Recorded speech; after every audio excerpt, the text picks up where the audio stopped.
Es la noticia que les estaba comentando hace un momento sobre la decisión de la Corte Constitucional que prohíbe el coleo de toros, las corralejas, las peleas de gallos. En fin, ¿de dónde viene esta tradición, estas tradiciones en las fiestas colombianas? Marcos González es doctor en historia, es coordinador de la Red Internacional de Investigadores de Estudios de Fiesta. Es nuestro historiador de cabecera en temas que tienen que ver con fiestas y celebraciones. Me da mucho gusto tenerlo de nuevo, doctor González. Bueno, muy buenos días y muchas gracias por la comunicación. Y entonces a usted le va a tocar, pues, revisar la clase. ¿Qué hacemos? Porque ya no vamos a tener ni corralejas, ni rejoneo, ni becerradas. ¿De dónde viene esa tradición colombiana? Pues retomo un poco dos cosas con la cual iniciaste esa conversación que tiene que ver con la tradición y las costumbres. Pues todo esto nos llega de España. De España nos llegaron los toros, de España nos llegaron los gallos, y luego fueron apareciendo otras formas de utilización de los animales para divertirse.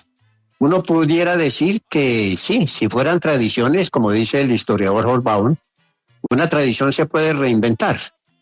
También una costumbre puede variar. Lo que me parece es que el punto hay que verlo pues en varios ángulos, como el económico, el cultural, el sociológico, el jurídico. Pero en mi caso, que tengo que ver con las ciencias humanas, diría que efectivamente no se trata solamente de pensar en una decolonización de unas costumbres que nos llegan y se fueron transformando hasta llegar a adquirir, digamos, unas formas violentas de tratar al animal. También se hablaba de los toros de Lidia, sí, pero es que el toro de Lidia lo preparan es justo para lidiarlo, no para matarlo. Y entonces cuando ya entra la muerte y violenta, pues ya se transforman muchas cosas. Entonces, a mí me parece que lo primero que hay que mirar es en dónde está la tradición realmente o si se convirtió eso en una costumbre, ¿no es cierto? Ahora, no sé si no he leído bien lo que acaba de sacar la Corte y se metieron también las cabalgatas que se convirtieron, dejaron de ser patrimoniales y se convirtieron en un espectáculo donde intervienen inclusive el narcotráfico y muchas cosas manejando esto. Pues esas cosas tan importantes hay que mirarlas como sociológicamente, en el sentido de que el deber nuestro como ciudadanos colombianos por ahora es tratar de buscar sosiego, divertirse, pero la diversión no puede pasar por la muerte. Entonces, digamos, el coleo, sí. ¿En qué momento entró la muerte, digamos, en los gallos, en los toros de Lidia? ¿En qué momento entró la muerte? Pues al principio, históricamente, cuando uno lee por lo menos sobre el toreo, que tenía otro nombre, por lo menos antes de la llamada colonia aquí, se utilizaban, amarraban los toros, los sacaban en las fiestas que nos trajeron los españoles, pero no había un maltrato sobre el animal, que es esta característica. Después vino una cuestión muy fuerte que es la discusión hoy, que es la relación entre patrimonio y espectáculo. Entonces el espectáculo se fue montando sobre lo patrimonial, se fue montando por lo tanto con otras nuevas formas de costumbre. Y en algún momento empezaron a pensar que el toro que salía de Lidia había que matarlo, o que los gallos había que prepararlos para las peleas y que se mataran. Yo creo que lo que hay que reinventar seguramente es entender que todo esto es un fenómeno festivo, que es un fenómeno también carnavalesco a veces, pero que puede ser guiado hacia el juego. Digamos, en unas épocas, por ejemplo, le colocaban a los gatos tarros y cosas de atrás y los soltaban para que hiciera ruido. Era un tipo de maltrato, lo mismo hacían con los perros. Pero luego, lentamente, la misma sociedad fue creando grupos en defensa del animal y fueron aboliendo estas costumbres y se sigue jugando. Entonces me parece que hay que pensar seriamente el contexto en el cual nosotros estamos. Es decir, uno puede torear un novillo, pero lo que no puede es lanzar una multitud con palos a maltratar un novillo hasta darle muerte. Y ahora, si miramos esto sociológicamente, es el control a veces de ciertos dinero de los terratenientes que impulsan esto para hacer sus campañas políticas. Entonces hay que volver como a ponernos de acuerdo en que si jugamos y acariciamos al animal, también nos podemos divertir. Sí, la pregunta es si esto ha cambiado de alguna manera en las regiones donde tiene un arraigo cultural.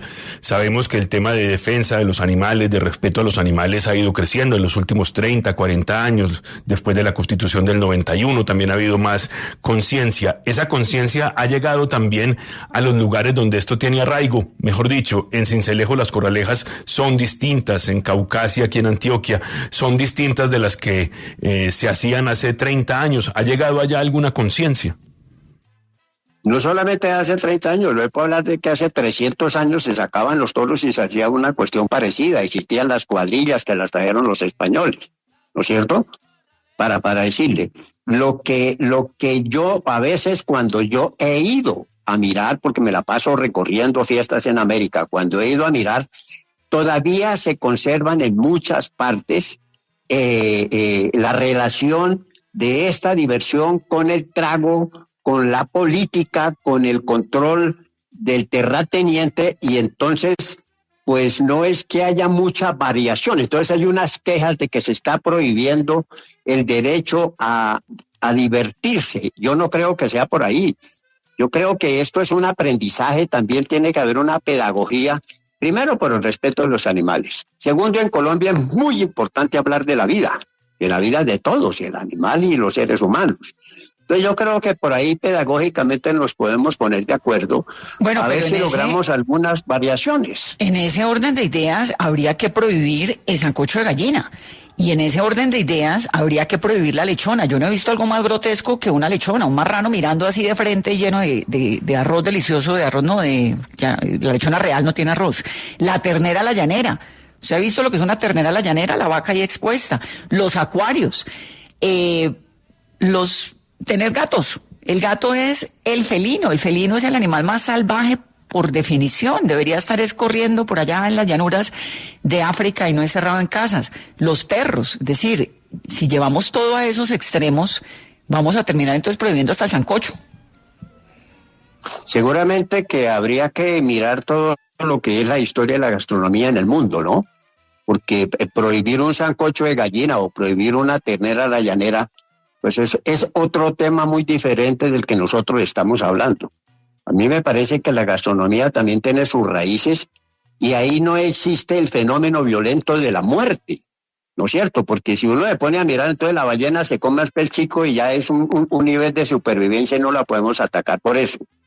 Lo que habría que mirar es realmente, yo vuelvo a insistir, realmente en el juego y la violencia, cómo nosotros podemos disfrutar de muchas cosas con los animales sin que lleguemos a eso. Ahora, sobre el tema de los animales, el gato o el perro o el que se tiene, yo no creo que eso sea así tan radical. Ya hay estudios muy completos en que el gato se siente bien si lo tratan bien, que el perro se siente bien si lo tratan bien en una casa. No es que esté encerrado, no es que sea prisionero. Es que el amor también es muy importante de poderlo trabajar en estas cosas. La fiesta tiene que ver con eso. Pero fíjese, profesor, que a la gallina también hay que matarla. Como decir, lo que pasa es que no es público, pero la gallina hay que matarla. Al cerdo hay que matarlos. Lentamente, eso no es un tipo de muerte, es decir, estoy hablando de una violencia, porque si no así tendríamos que prohibir las formas de comer y muchas cosas. Yo no creo que sea por ahí la discusión. Me parece que es un poco extremo decir no se puede comer gallina porque mataron la gallina. Claro, yo estoy hablando desde el fenómeno de la violencia. Colombia es un país de mucha violencia, pero Colombia tiene 4.500 fiestas en el año. El colombiano, por lo tanto, es más lúdico que violento. Y un colombiano que esté disfrutando de una lechona o de una gallina, yo no creo que esté pensando en violencia ni en la muerte. Está pensando en otras cosas, ¿no? En otras cosas que son fundamentales para la existencia humana. Vuelvo a repetir una palabrita que es fuerte, como es el sosiego, o sea, la búsqueda de cierta tranquilidad. Las raíces de la violencia, justamente, han empezado por ahí, es decir, por un lado, por desconocer al otro, y pero por el otro lado por el abuso con las cosas sobre el otro. Entonces, si nosotros logramos empezar a tenernos cierta confianza, volviendo al tema inicial, empezar a disfrutar más lo lúdico que lo violento, yo creo que eso es muy importante. Cuando le hablo de que tenemos 4.500 fiestas en Colombia cada año, pero al mismo tiempo una violencia extrema, es que de todas maneras uno puede suponer que la fiesta sirve para algo, por lo menos para pensar y enfrentar esos tipos de violencia, que es lo que me parece a mí. Entendido. Le agradezco mucho, doctor González. Siempre me pongo muy contenta de escuchar sus opiniones aquí en el programa.